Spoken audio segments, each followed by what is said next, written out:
नमस्ते आप सभी को। मेरा नाम Kamleshwar Singh Rathore, government higher secondary school Silli, block वाली डिस्ट्रिक्ट कोरबा से। आज हम फिजिक्स सब्जेक्ट स्टडी करेंगे 12th क्लास का। आज का जो टॉपिक है गैल्वेनोमीटर है, धारा मापी। तो आज का टॉपिक धारा मापी है। ये स्पेशल रिक्वायरमेंट में वीडियो बन रहा है, तो आप सभी स्टूडेंट को थोड़ा बहुत समझने में परेशानी हो सकता है, क्योंकि 12th क्लास अभी आप लोग के लिए स्टार्ट जस्ट पहला चैप्टर चल रहा था। तो अचानक से ये धारा मापी में स्टडी करा रहा हूँ, तो मैं कोशिश करूँगा कि ये आप लोग को समझ में आए।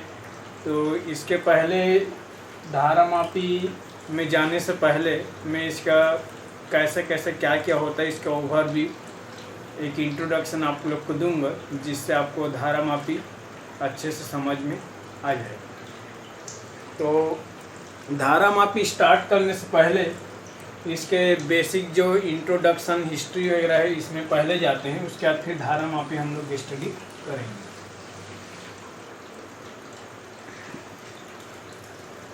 तो फिजिक्स से स्टार्ट करते हैं। फिजिक्स तो आप लोग को पहला वीडियो में बताया था कि फिजिक्स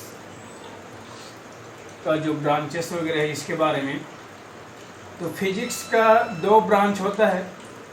पहला जो है आपका क्लासिकल फिजिक्स होता है, और दूसरा जो होता है आपको मॉडर्न फिजिक्स होता है। बार बार ये सब बताता हूँ मैं, और इसीलिए पहला वीडियो मैं इसी पे बनाया हूँ, ताकि बार बार आप लोग को बताना ना पड़े, या फिर अच्छे से दोबारा भी आप लोग को समझ में आ जाए। तो क्लासिकल फिजिक्स आपका मेनी टाइप्स ब्रांचेस में डिवाइडेड है। जैसे मैकेनिक्स, तो मैकेनिक्स में नहीं जाते हम लोग। इसका वन ऑफ द ब्रांच जो होता है वो इलेक्ट्रो डायनेमिक्स होता है। इलेक्ट्रो डायनेमिक्स में आपको लास्ट वीडियो में भी बताया था, इसमें इलेक्ट्रिसिटी प्लस मैग्नेटिक और प्लस इलेक्ट्रोमैग्नेटिक का स्टडी किया जाता है। इसमें वन ऑफ द ब्रांच इसका है जो आपका क्या है, इलेक्ट्रो मैग्नेटिज्म का है। और इलेक्ट्रोमैग्नेटिज्म पे ही आपका जो टॉपिक है हमारा गैल्वेनोमीटर वो आता है। तो गैल्वेनोमीटर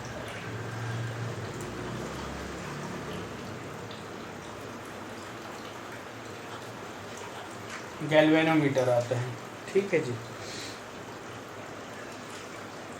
तो गैल्वेनोमीटर क्या है, डिवाइस होता है, एक इंस्ट्रूमेंट होता है इसका इलेक्ट्रोमैग्नेटिज्म का। तो इलेक्ट्रोमैग्नेटिज्म के बारे में थोड़ा बता देता हूँ आप लोग को, वो ये होता क्या है, क्योंकि इलेक्ट्रोमैग्नेटिज्म का ही डिवाइस हम लोग पढ़ने वाले हैं।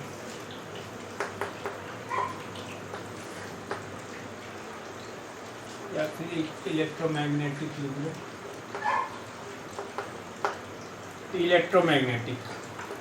इलेक्ट्रोमैग्नेटिक बेसिकली दो शब्द से है, जो ये इलेक्ट्रिसिटी और मैग्नेटिक।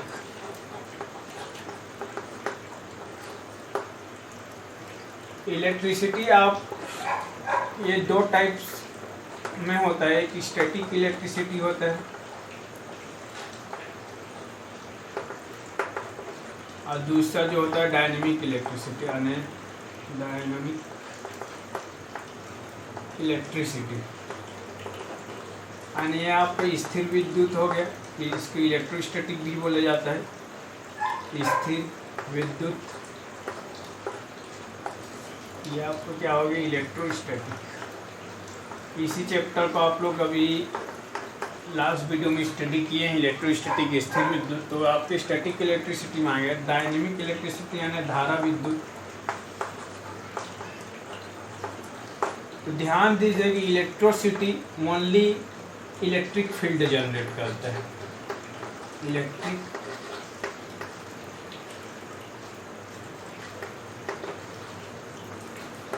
फील्ड, ठीक है।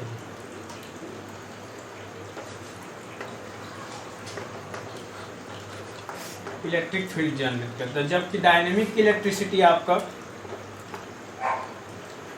इलेक्ट्रिक फील्ड के साथ साथ मैग्नेटिक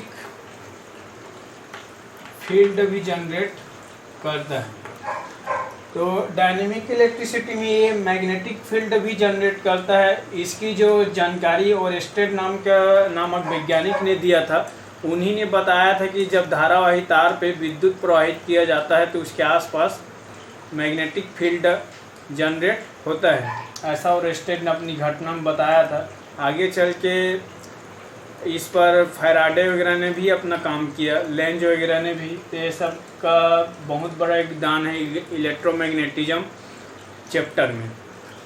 तो मैग्नेटिक फील्ड आपको समझ में आ गया। मैग्नेटिक फील्ड को थोड़ा और डिस्क्राइब कर रहा हूँ आगे। तो यहाँ तक आप लोग को समझ में आया होगा कि आपको इलेक्ट्रोमैग्नेटिज्म किस वाले में है। इलेक्ट्रिसिटी प्लस मैग्नेटिक इफेक्ट जो आपस में ईच टू अदर, यानी इफेक्ट टू, यहाँ पे लिख लीजिएगा इफेक्ट टू ईच अदर, यानी इलेक्ट्रिसिटी का मैग्नेटिक पे इफेक्ट और मैग्नेटिक का इलेक्ट्रिसिटी पे इफेक्ट, ऐसा कॉम्बिनेशन आपको क्या कहलाता है, इलेक्ट्रोमैग्नेटिक कहलाता है। तो ये इलेक्ट्रिसिटी दो टाइप्स का होता है, स्टैटिक इलेक्ट्रिसिटी और डायनेमिक इलेक्ट्रिसिटी। तो स्टैटिक इलेक्ट्रिसिटी बेसिकली करता क्या है, इलेक्ट्रिसिटी बेसिकली आपका अट्रैक्शन फोर्स लगाता है। और अट्रैक्शन फोर्स इलेक्ट्रिसिटी में कम होता है क्योंकि हमें डिवाइस या फिर इंस्ट्रूमेंट चलाना रहता है। तो ज़्यादा हैवी मोटर वगैरह चलाने के लिए, हैवी वर्क करने के लिए इलेक्ट्रिसिटी पर्याप्त नहीं होता है, जिसके नाम से हम मैग्नेटिक का भी यूज करते हैं। और इलेक्ट्रिसिटी के साथ हम मैग्नेटिक का यूज करते हैं। तो मैग्नेट को भी आप जानते हैं कि वो कौन सा फोर्स लगाता है, अट्रैक्शन फोर्स लगाता है। और दोनों के दोनों कौन सा फोर्स लगाता है, अट्रैक्शन फोर्स।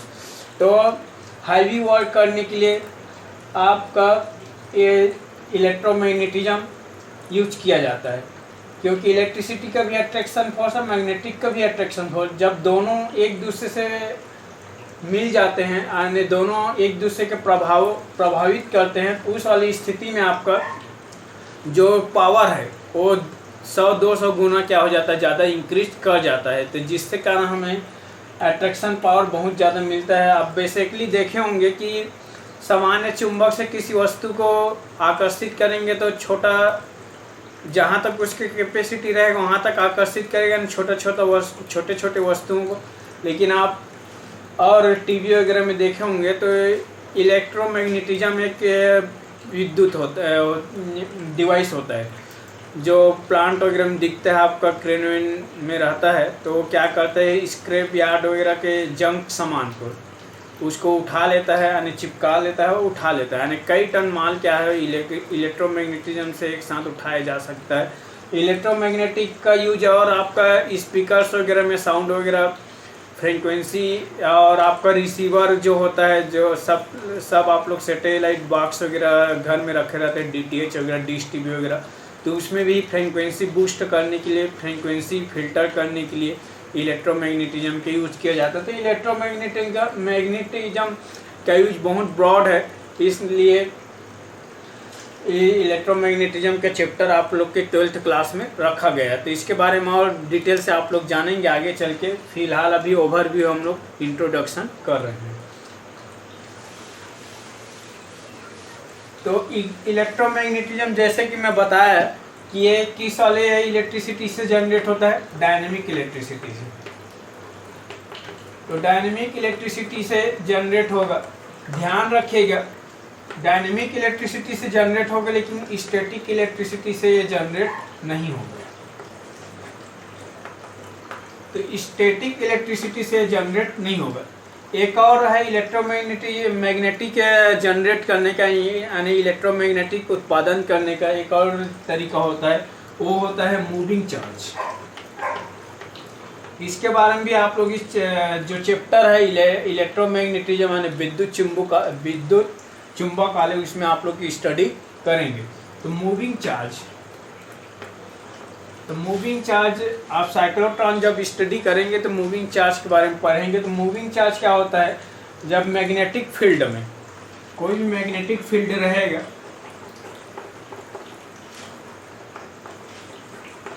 उसमें क्या करेंगे आप, मैग्नेटिक फील्ड मूविंग चार्ज को क्या करेंगे, इंसर्ट करेंगे, तब एक गोल गोल घूमता है और उसकी इंटेंसिटी यानी यहाँ पे इलेक्ट्रोमैग्नेटिज्म इफेक्ट आपका जनरेट हो जाता है, इफेक्ट स्टार्ट हो जाता है। जबकि डायनेमिक इलेक्ट्रिसिटी में दूसरा होता है।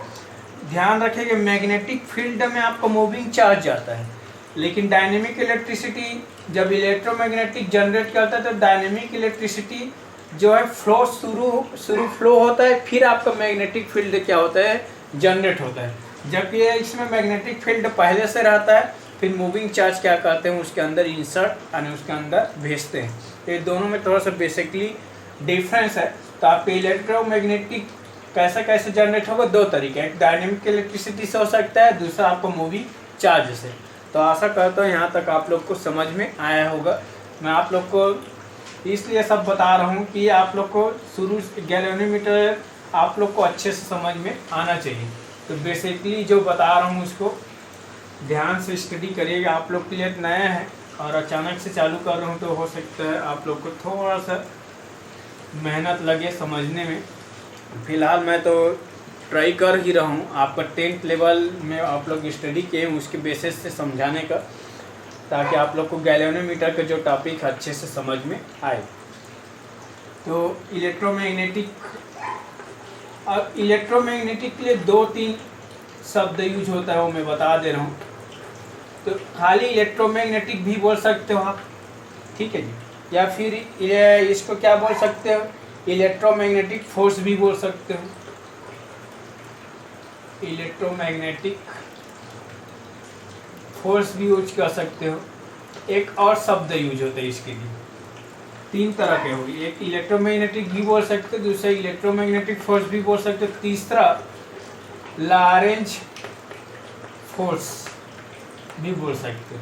क्योंकि लॉरेंज ने ही सबसे पहले क्या है इलेक्ट्रोमैग्नेटिक का जो फोर्स है उसको बताया था, ठीक है जी। उसी ने एज ए कॉन्सेप्ट बेस से सर्वप्रथम बताया थी, इसलिए इसे लॉरेंज फोर्स भी बोला जाता है। तो यहाँ तक आप लोग को आगे समझ में, ये तीनों शब्द आपको जहाँ भी मिलेगा कंफ्यूज मत होइए कि इलेक्ट्रोमैग्नेटिक बोल रहा है तब भी वही है, इलेक्ट्रोमैग्नेटिक फोर्स बोल रहा है तब भी सेम है, और आपका लॉरेंज फोर्स बोल रहा है तब भी सेम है। तो ये तीनों वर्ड आपका एक दूसरे के क्या है, पूरक है बोल सकते हैं। तो हम लोग अभी स्टडी करेंगे इलेक्ट्रोमैग्नेटिक फोर्स यानी इलेक्ट्रोमैग्नेटिक आपका कैसे जनरेट होता है वो आपको मैं बता देता हूँ इलेक्ट्रोमैग्नेटिक का। तो एक कॉइल लेते हैं, ये आपका एक कोर है, ठीक है, क्या है कोर, कौन सा कोर है फेरस मेटल है। और फेरस मेटल क्या करता है आप जानते हो, जो भी फेरस मेटल होता है, जो भी आयरन वाला जो आपका पदार्थ होता है वो क्या करता है, चुंबक को आकर्षित करता है, इतना तो आप लोग जानते ही होंगे। इसके बाद इसमें हम क्या करते हैं, insulated copper wire, insulated copper wire. Insulated copper wire से मतलब है आपका तांबा का तार, तो आप लोग जानते ही होंगे, और तांबा के तार में ऊपर में कवर चढ़ा दिया जाता है, जैसे आप लोग सिंपल तार वगैरह देखते हैं घर में, वैसा टाइप बोल सकते हैं, ठीक है जी। तो इंसुलेटेड कॉपर वायर लेते हैं, इंसुलेटेड कॉपर वायर को इसके पूरे राउंड क्या कर देते हैं, घुमा देते हैं, एक पाइप जैसे है, पाइप में आप तार को चारों ओर लपेट देते हैं, वैसी टाइप का है। आप लोग इसके बेसिस से 10th क्लास में प्रैक्टिकल भी देखे होंगे, अगर कराया गया होगा, कि 2 सेल लिया जाता है, एक सेल लिया जाता है, इस सेल का प्लस माइनस जो पोल होता है, इसमें वायर निकाल के एक कील को लिया गया था उस प्रैक्टिकल में, कि इसमें इस वायर को लपेट कर यहाँ पे एड कर दिया गया था। 10वीं के प्रैक्टिकल है, प्रोजेक्ट बोल सकते हैं, ठीक है। तो यहाँ पे किसी भी मेटल को यानी फेरस मेटल को ले जाने पर क्या कर रहा था, वो आकर्षण करने की क्षमता पाया गया, यानी यहाँ पे मैग्नेटिक फील्ड जनरेट हो गया था। ठीक है, क्योंकि यहाँ से क्या है आपका करंट जा रहा है, करंट जाने से क्या होता है यहाँ पे आपका मैग्नेटिक फील्ड जनरेट होता है। लेकिन यहाँ पे जो मैग्नेटिक फील्ड जनरेट होता है ये वाला बैटरी वाला है, तो बैटरी वाला है कॉन्सेप्ट क्या है, डीसी करंट है। तो डीसी करंट पे यानी डीसी करंट देने पर जो मैग्नेटिक फील्ड जनरेट होता है वो आपका कौन सा होता है, स्टैटिक मैग्नेटिक फील्ड जनरेट होता है। स्टैटिक मैग्नेटिक फील्ड जनरेट होता है। तो दो प्रकार के मैग्नेटिक फील्ड होता है, एक डायनेमिक मैग्नेटिक फील्ड होता है, एक स्टैटिक। तो ध्यान रखिएगा स्टैटिक मैग्नेटिक फील्ड किस में जनरेट होता है, डीसी करंट में। और यदि आपको डायनेमिक मैग्नेटिक फील्ड चाहिए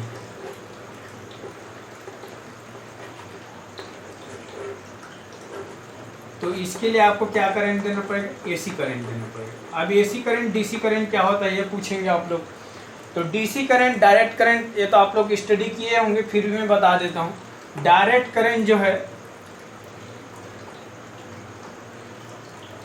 डायरेक्ट करंट जो है समय के साथ चेंज नहीं होता है। अब देखो ये एक्स एक्सिस है आपका, वाई एक्सिस है, तो ये वाला आपका करंट ऊपर वाला पोर्शन, तो डायरेक्ट करंट चेंज हो रहा है क्या, समय के साथ नहीं हो रहा है। जबकि एसी करंट को मैं बता रहा हूँ, एक्स एक्सिस है वाई, एसी करंट क्या होता है, समय के साथ क्या होता है, चेंज होता है। इसका नाम ही क्या है, अल्टरनेटिंग करंट। अल्टर यानी बार बार परिवर्तन होना, अनेक बार ऊपर परिवर्तन हो, फिर नीचे, फिर ऊपर, फिर नीचे, फिर ऊपर, फिर नीचे। यानी अल्टरनेटिंग करंट में आपका डायनेमिक मैग्नेटिक फील्ड जनरेट हो, क्योंकि क्या है कम ज़्यादा, एक बार फिर ऊपर फिर नीचे ऐसे हो रहे थे, यानी डायनेमिक बोल सकते हो या फिर वेरिएबल मैग्नेटिक फील्ड बोल सकते हो। ठीक है जी। आए आपका डीसी करंट से आपको स्टैटिक मैग्नेटिक फील्ड जनरेट होगा। तो आगे के टॉपिक हम लोग चलते हैं। ये बीच बीच में ये सब पोर्शन आते जा रहा है, क्योंकि आप लोग स्टडी नहीं किए हो, तो मेरे को जैसे जिस नाम आते जा रहा है मैं उसको आपको बता के सबको क्लियर कर रहा हूँ। तो इसमें मैं पहले क्या बोला हूँ, इंसुलेटेड कॉपर वायर को क्या करेंगे आप, लपेटेंगे। तो इंसुलेटेड कॉपर वायर को लपेट दीजिए।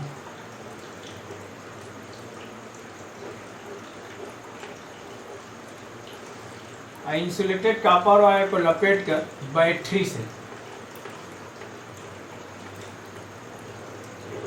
अटैच कर दीजिए। क्या है, बैटरी। तो यहाँ पे भी है एक, मैं डिफरेंस बताता हूँ। बैटरी और सेल दो तरह का होता है डीसी करंट में, बैटरी और सेल। ये आपका सेल का सिंबल होता है, ये आपका बैटरी का सिंबल।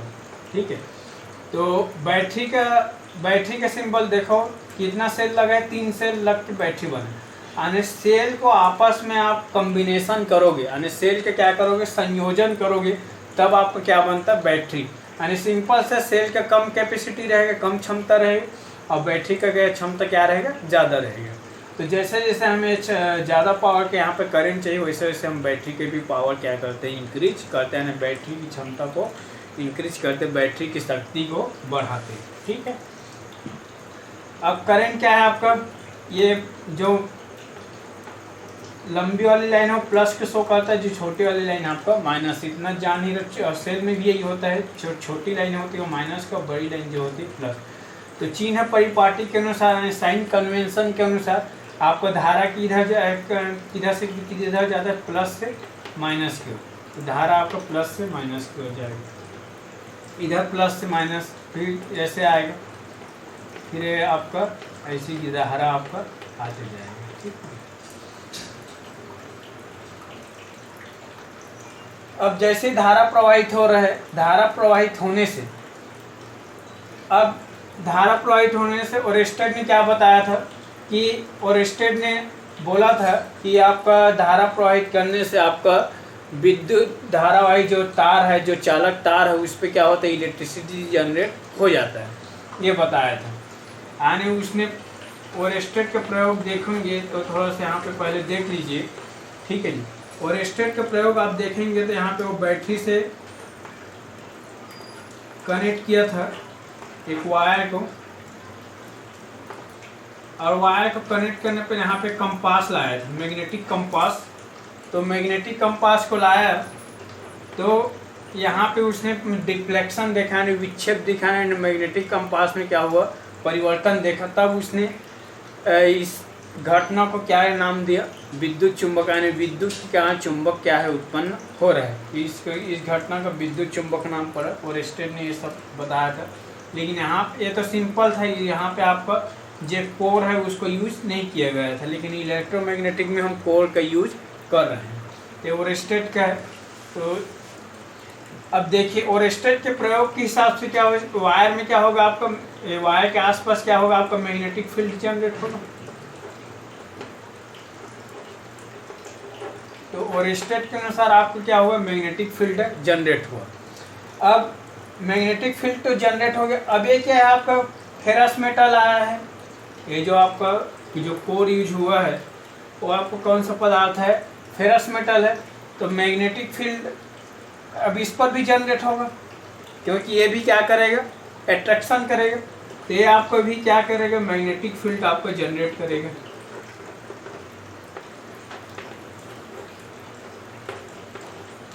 अब मैग्नेटिक फील्ड, अब ये मैग्नेटिक फील्ड और ये मैग्नेटिक फील्ड दोनों मिल जाता है तब स्ट्रॉन्ग मैग्नेटिक फील्ड क्या करता है, ये दोनों मिलता है तब स्ट्रॉन्ग मैग्नेटिक फील्ड जनरेट हो जाता है। स्ट्रॉन्ग मैग्नेटिक फील्ड यानी आपका मैग्नेटिक फील्ड की स्ट्रॉन्ग बढ़ गया, यानी उसकी क्षमता क्या हो गया, बढ़ गया, यानी बहुत ज़्यादा क्षमता वाला मैग्नेटिक फील्ड यहाँ जनरेट हो जाता है। अब मैग्नेटिक फील्ड तब तक है जब तक इलेक्ट्रिसिटी फ्लो होगा। जैसे इलेक्ट्रिसिटी फ्लो होगा तो आपका यहाँ से करंट जाना क्या हो जाएगा, बंद हो जाएगा। और करंट जाना बंद हो गया तो मैग्नेटिक फील्ड भी आपको क्या हो जाएगा, जनरेट होना बंद हो जाएगा। क्योंकि ये जो मैग्नेटिक फील्ड उत्पन्न होने की जो फिनोमिना है, जो घटना है, वो किसके द्वारा हो रहा है, इलेक्ट्रिसिटी के द्वारा। तो इसीलिए इन दोनों का पेयर बनता है, इसीलिए इसको क्या बोला जाता है, इलेक्ट्रोमैग्नेटिक, यानी इलेक्ट्रिसिटी प्लस मैग्नेटिक। ठीक है जी। तो इतना आप लोग को समझ में आया होगा। और इसीलिए ये क्या है, इलेक्ट्रिसिटी देने पर ये क्या होता है आपका मैग्नेट इलेक्ट्रिसिटी नहीं देने पर आपका क्या होता है, मैग्नेट खत्म हो जाता है। यानी इलेक्ट्रिसिटी आप नहीं दे रहे हैं, बैटरी बंद कर दिए तो मैग्नेटिक फील्ड जनरेट नहीं होगा, यानी आपका चुंबक क्या हो गया, खत्म हो गया। इसीलिए इसको क्या बोला जाता है, टेम्पररी मैग्नेट बोला जाता है। और टेम्पररी मैग्नेट में क्या होता है आपका, ये आपका इलेक्ट्रोमैग्नेटिज्म जो एक डिवाइस है, ये आपका टेम्पररी मैग्नेट भी नाम दिया जाता है, या फिर इसको आपका क्वाइल भी बोला जाता है। ठीक है, एक क्वाइल है आपका, ये जो आपका लपेटे गए हैं उसको क्या बोला जाता है, क्वाइल्स। इसमें और मैं बताता हूँ इसके 2-3 और कॉन्सेप्ट, इतना आप लोग नोट डाउन करिएगा, फिर मैं बता रहा हूँ इधर। तो जितना ज़्यादा आप करंट देंगे उतनी ज़्यादा मैग्नेटिक फील्ड जनरेट होगा। तो मैग्नेटिक फील्ड को मैं किससे शो करूँ, बी से, ये बी से। और जितना ज़्यादा आप वायर्स के क्या बढ़ाएंगे, टर्न यानी रेप करेंगे, यानी संख्या, यानी फेरों की संख्या ने जितना ज़्यादा आप रेपिंग करेंगे, लपेटेंगे, उतनी ज़्यादा क्या रहेगा, आपका वायर यूज होगा। तो जितना ज़्यादा आपका वायर यूज होगा, यानी इसको नंबर ऑफ आपका टर्न, एन मतलब नंबर ऑफ टर्न से मतलब है। ठीक है, बी आम मैग्नेटिक फील्ड, एन यानी नंबर ऑफ टर्न। तो जितना नंबर ऑफ टर्न होगा उतनी ज़्यादा आपका मैग्नेटिक फील्ड जनरेट होगा। ये है आपके फेरस मेटल के नाम से भी आपको क्या होता है, मैग्नेटिक इंटेंसिटी, यानी विद्युत चुंबकीय क्षेत्र की तीव्रता भी बढ़ता है। मैग्नेटिक इंटेंसिटी बोले या मैग्नेटिक फील्ड बोले या फिर मैग्नेटिक फ्लक्स बोले, तो इसको भी ध्यान रखिएगा आप लोग कि आप मैग्नेटिक फील्ड बोले या फिर मैग्नेटिक इंटेंसिटी बोले या फिर मैग्नेटिक फ्लक्स बोले, तीनों में थोड़ा बहुत अंतर है, लेकिन तीनों का काम एक ही है। मैग्नेटिक फील्ड यानी चुंबकीय क्षेत्र की तीव्रता उत्पन्न करना, यानी चुंबकीय क्षेत्र उत्पन्न वरना तीनों की एक ही थोड़ा थोड़ा टर्म क्या है उसका चेंज है। मैग्नेटिक फील्ड यानी चुंबकीय क्षेत्र हो गया, मैग्नेटिक इंटेंसिटी यानी उस चुंबकीय क्षेत्र में कितना ज़्यादा पावर है, कितना ज़्यादा इंटेंसिटी है वो होता है। अब मैग्नेटिक फ्लक्स यानी एक निश्चित एरिया में कितना फ्लक्स यानी कितना ज़्यादा उसमें मैग्नेटिक पावर है, यानी एक पर्टिकुलर एरिया के लिए मैग्नेटिक फ्लक्स से उसका पावर निकाला जाता है। अब मैग्नेटिक फील्ड आप तो जान ही रहे, जहाँ तक उसका प्रभाव मिलेगा वहाँ तक वो मैग्नेटिक फील्ड कहलाएगा। मैग्नेटिक इंटेंसिटी यानी उस मैग्नेटिक फील्ड में कितना मैग्नेटिक पावर है वो क्या कहलाता है आपका मैग्नेटिक इंटेंसिटी। अब मैग्नेटिक फ्लक्स और उसका माइनर पार्ट यानी एक छोटा सा एरिया में कितना आपका मैग्नेटिक पावर है वो आपको क्या कहलाता है मैग्नेटिक फ्लक्स। तो ये जो तीनों को ये जो वन कॉन्सेप्ट बेस से यूज किया जाता है, थोड़ा थोड़ा इसमें डिफरेंस है। आप लोग जब इलेक्ट्रोमैग्नेटिज्म का जब चैप्टर पढ़ेंगे तो आप लोग को और अच्छे से समझ में आएगा। ठीक है, फिलहाल अभी जितना आप लोग को ज़रूरत है मैं वो सभी चीज़ें आप लोग को बता रहा हूँ, इंट्रोड्यूस करा रहा हूँ आप लोग को। तो कितना देख लिए आपका मैं इंटेंसिटी जितना ज़्यादा धारा देंगे उतना आपका मैग्नेटिक फील्ड जनरेट होगा, जितना आपका नंबर ऑफ टर्न रहेगा उतनी ज़्यादा आपका मैग्नेटिक फील्ड जनरेट होगा। तो आपका फोर्स लीजिए, फोर्स यानी मैग्नेटिक फोर्स से इसको डिनोट करें फोर्स। तो फोर्स कितना मैग्नेटिक फोर्स यानी इलेक्ट्रोमैग्नेटिक फोर्स कितना ज़्यादा हो, जितना ज़्यादा आप करंट देंगे उतनी ज़्यादा आपको क्या होगा इलेक्ट्रोमैग्नेटिक फोर्स क्या होगा जनरेट होगा। ठीक है, जितना ज़्यादा आपका मैग्नेटिक फील्ड जनरेट होगा उतनी ज़्यादा इलेक्ट्रोमैग्नेटिक फोर्स रहेगा। जितना ज़्यादा आपका नंबर ऑफ टर्न्स रहेगा यानी जितने बार आप फेरा लपेटेंगे, जितने बार रैपिंग करेंगे उतनी ज़्यादा आपका इलेक्ट्रोमैग्नेटिक फोर्स क्या होगा जनरेट होगा। और एक और डिपेंड करता है इस पर आपका एरिया, यहाँ पे आपका लेंथ आएगा क्योंकि आपका वायर है और वायर क्या होता है 1D होता है यानी उसका केवल क्या होता है लंबाई होता है। ठीक है जी, चौड़ाई बहुत ही कम रहता है तो चौड़ाई को उसको नेजिलेबल मान लिया जाता है। ठीक है जी, तो यहाँ पे क्या होगा लेंथ का प्रोपोर्शनल होगा। तो आपका बन के आगे एफ प्रोपोर्शनल टू आई और लेंथ को हम किससे शो करें स्मॉल एल से, तो ए बी और एन ये क्या हो गया प्रोपोर्शनल। तो ये क्या है किसी भी धारावाही चालक पर उत्पन्न चुंबक इलेक्ट्रोमैग्नेटिक फोर्स आपका आई एल बी एन के अनुक्रमानुपाती होता है, या फिर इसका कांस्टेंट कौन आएगी के ले लीजिएगा आई एल बी एन। तो ये आप ध्यान रखिए कैसे आया मैं बता दिए है ना।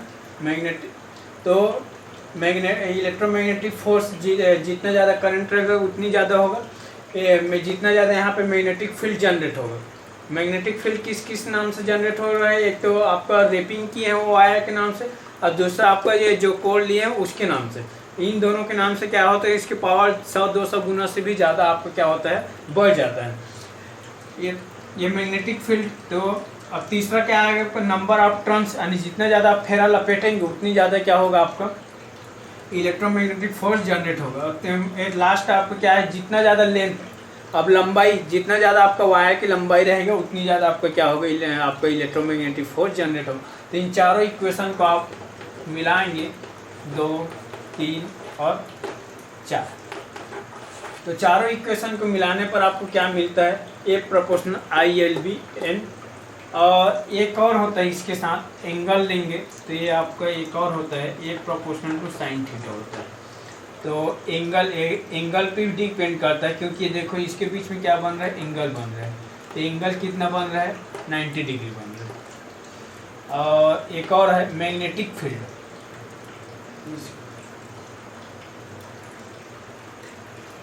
एंगल के लिए आप लोग को अलग से एरेंज करके बताऊंगा मैं। तो साइन थीटा भी आ जाता है इसके साथ, तो आई एल बी एक और क्या आ जाएगा साइन थीटा, तो इसके साथ क्या आएगा साइन थीटा। तो आप लोग को यहाँ पे तो क्या होगी एक प्रोपोर्शनल आई एल बी और एक और एन और एक साइन थीटा और ये इक्वल के n I L B sine theta. ये डिपेंडेंसी आप लोग को समझ में आ गया होगा, साइन थीटा का डिपेंडेंसी आप लोग को बता रहा हूँ मैं।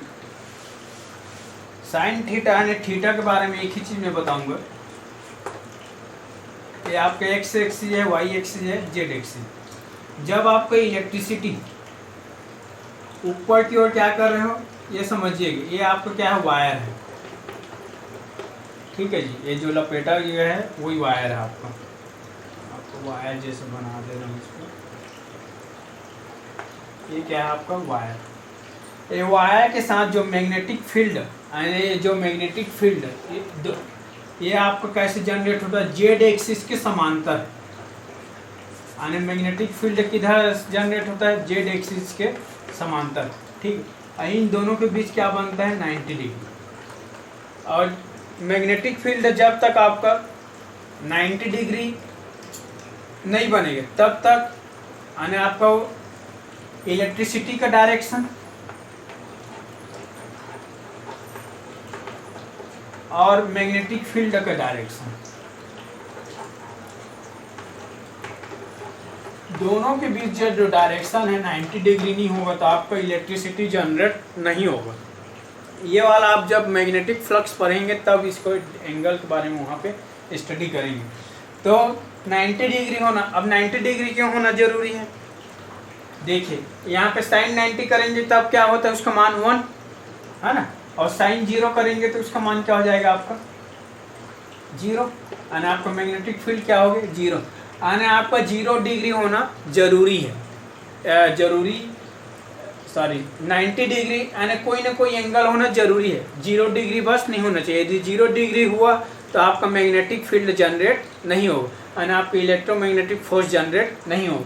तो ध्यान रखिएगा थीटा इक्वल 0, यानी थीटा इक्वल 0 रहा उस वाली कंडीशन में आपको इलेक्ट्रोमैग्नेटिक फोर्स जनरेट नहीं होगा। बाकी सबसे अधिकतम किस में रहेगा 90, यानी साइन थीटा में किस डिग्री में सबसे ज़्यादा मान होता है, 90 डिग्री में सबसे ज़्यादा, सबसे कम साइन 0 में, है ना। तो आपका अधिकतम मैग्नेटिक फील्ड पाने के लिए आपको क्या करना पड़ेगा, एंगल क्या करना पड़ेगा, 90 डिग्री रखना पड़ेगा। इतना आप लोग इस कॉइल से यानी इस समझ में आ गया होगा कि आपका कैसे कैसे हुआ। अब एक दूसरा बताता हूँ आप लोग को थोड़ा मैग्नेट के बारे में। ये आप देखे होंगे 10th में, क्या बोलते हैं इसको, बार मैग्नेट। दूसरा एक और देखे होंगे,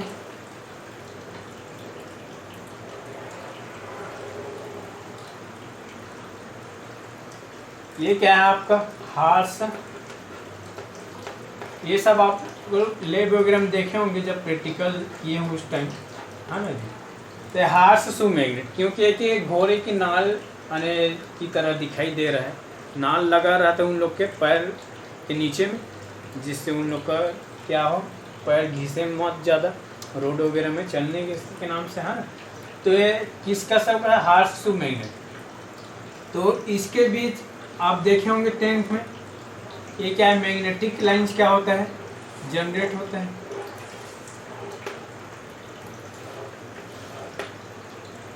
तो इसका पावर, जितनी ज़्यादा मैग्नेटिक लाइन होता है उतनी ज़्यादा मैग्नेट का क्या रहता है, पावर ज़्यादा रहता है। तो नंबर ऑफ मैग्नेटिक लाइन ही आपको क्या शो करता है, मैग्नेट के पावर को शो करता है, यानी विद्युत चुंबकीय रेखाएं, है ना। तो चुंबकीय रेखाएं, अब एक एन होता है, क्या होता है, एस होता है। इसी तरह इधर भी एन और इधर भी एस, ठीक है जी। अब जितना ज़्यादा गैप रहता है, एयर गैप, क्या बोले जाता है, एयर गैप। एयर गैप कौन सा, ये वाला है ना, यानी यहाँ से लेकर यहाँ तक, ये क्या कहलाता है, एयर गैप, यानी हवा का रिक्त स्थान। और यहाँ पे ये वाला क्या होगा, ये वाला भी क्या कहलाएगा, एयर गैप। अब देखिए एयर गैप इसमें क्या ज़्यादा है, इसमें एयर गैप क्या है, कम है। तो एक और रीजन है मैग्नेट पावर का, एक तो पहला बताया मैं, मैग्नेटिक लाइन जितना ज़्यादा रहेगा उतने ज़्यादा क्या रहेगा, क्योंकि मैग्नेट का पावर रहेगा। दूसरा बता रहा हूँ, जितना ज़्यादा एयर गैप रहता है मैं उतनी एन और एस के बीच में, यानी आपको पोलैरिटी के बीच में, ध्रुव के बीच में, एन और एस के, या फिर बोल सकते हैं चुंबकीय बल रेखाएं के बीच में जो एयर गैप रहता है, जितना ज़्यादा रहेगा उतनी कम उसके क्या रहेगा, आपका मैग्नेटिक पावर रहेगा। तो देखिए यहाँ पे एयर गैप क्या है, ज़्यादा, यहाँ पे एयर गैप क्या है, आपका कम है। तो सिंपली से हार्स सु मैग्नेट क्या होता है, ज़्यादा शक्तिशाली का होता है, और बार मैग्नेट आपका कम शक्तिशाली। तो आप लोग स्टडी किए होंगे 10वीं में, हालांकि एयर गैप वगैरह है या नहीं है ये मेरे को ठीक से पता नहीं है, क्योंकि 10th लेवल को मैं स्टडी कराता नहीं हूँ, लेकिन इतना तो पता है कि बार मैग्नेट और आपका हार्श मैग्नेट 10वीं के सिलेबस में है। और ये भी बताया गया है उसमें कि हार्श मैग्नेट क्या होता है, ज़्यादा पावरफुल होता है, ज़्यादा मैग्नेटिक पावर रहता है इसमें, और इसमें आपका मैग्नेटिक पावर क्या रहता है, कम। उसका मैं रीजन बता दिए, एयर गैप के नाम से आपका क्या होता है, मैग्नेटिक पावर क्या हो जाता है, कम ज़्यादा होता है। ज़्यादा एयर गैप रहेगा तो ज़्यादा कम मैग्नेटिक पावर हो जाएगा, और कम एयर गैप रहेगा तो ज़्यादा मैग्नेटिक पावर हो जाएगा। यानी दोनों एक दूसरे के क्या है, व्युत्क्रमानुपाती है। ठीक है जी। तो मैग्नेटिक पावर का एक और इफेक्ट जान लिया आप लोग।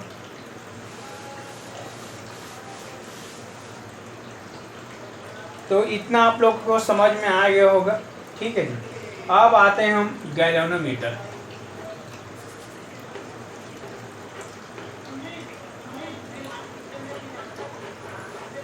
गैल्वेनोमीटर आपके हिंदी में इसको धारा मापी बोला जाता है। और धारा मापी मतलब आपका ये क्या होता है, एक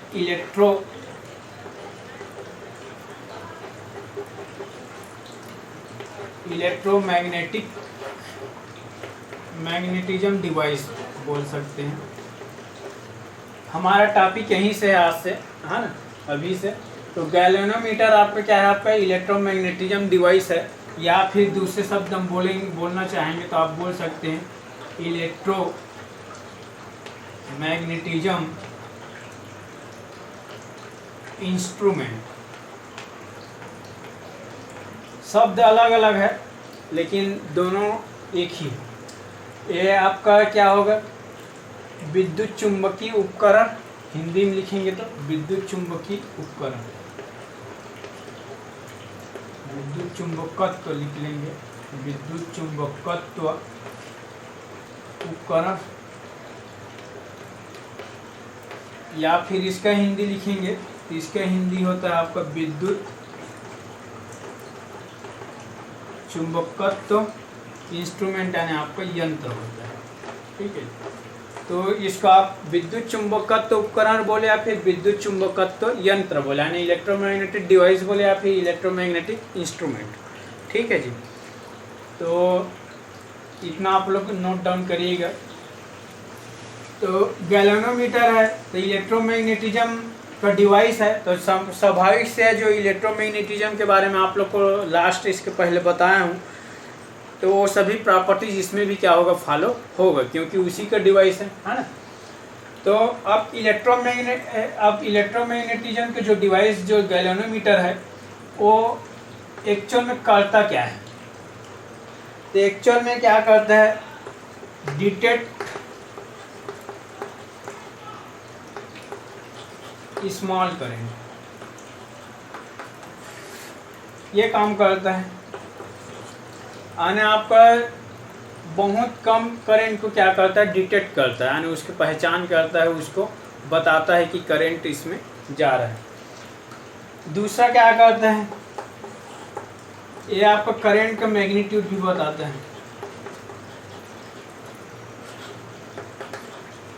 मैग्नीट्यूड यानी उसका करंट ज़्यादा दे रहे हैं तो ज़्यादा आपका जल्दी फास्ट भी बताएगा, और कम देंगे तो कम, हाँ, मैग्नीट्यूड भी बताएगा।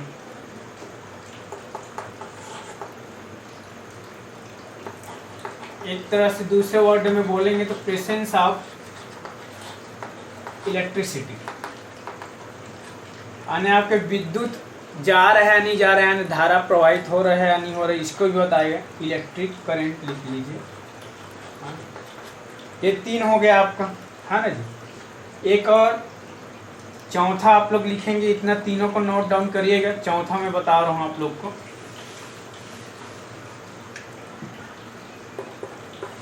चौथा है आपका, ये आपका डायरेक्शन ऑफ इलेक्ट्रिक करंट भी बताता है। डायरेक्शन ऑफ इलेक्ट्रिक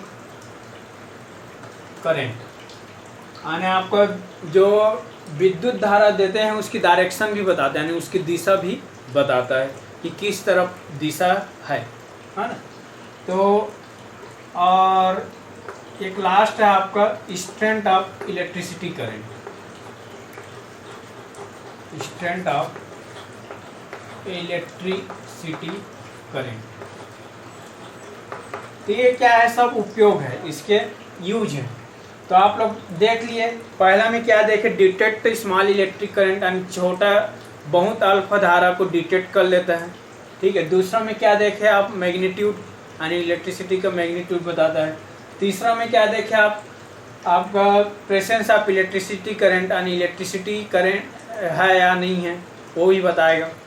चौथा में आप लोग क्या है, डायरेक्शन ऑफ इलेक्ट्रिक करंट देखा। पांचवा में स्ट्रेंथ ऑफ इलेक्ट्रिसिटी करंट, यानी आपका ये 5 यूज इसका देख लिए, यानी क्या क्या के लिए ये यूज होता है। इसलिए हमारे लिए गैल्वेनोमीटर बहुत ही इम्पॉर्टेंट है, ठीक है जी। इसका आप लोग प्रैक्टिकल भी करेंगे 12th क्लास में। इतना तो यूज पहले आना चाहिए। गैल्वेनोमीटर है तो यंत्र है, उपकरण है, ठीक है, लेकिन इसका हमारा यूज क्या है ये पहले पता होना चाहिए, ये है क्या, है ना। तो आप गैल्वेनोमीटर क्या है बोलेंगे तो ये सब डाल सकते हैं, ठीक है, और यूज में भी ये सब डाल सकते हैं। अब गैल्वेनोमीटर के डेफिनेशंस में बताऊंगा आगे चलकर।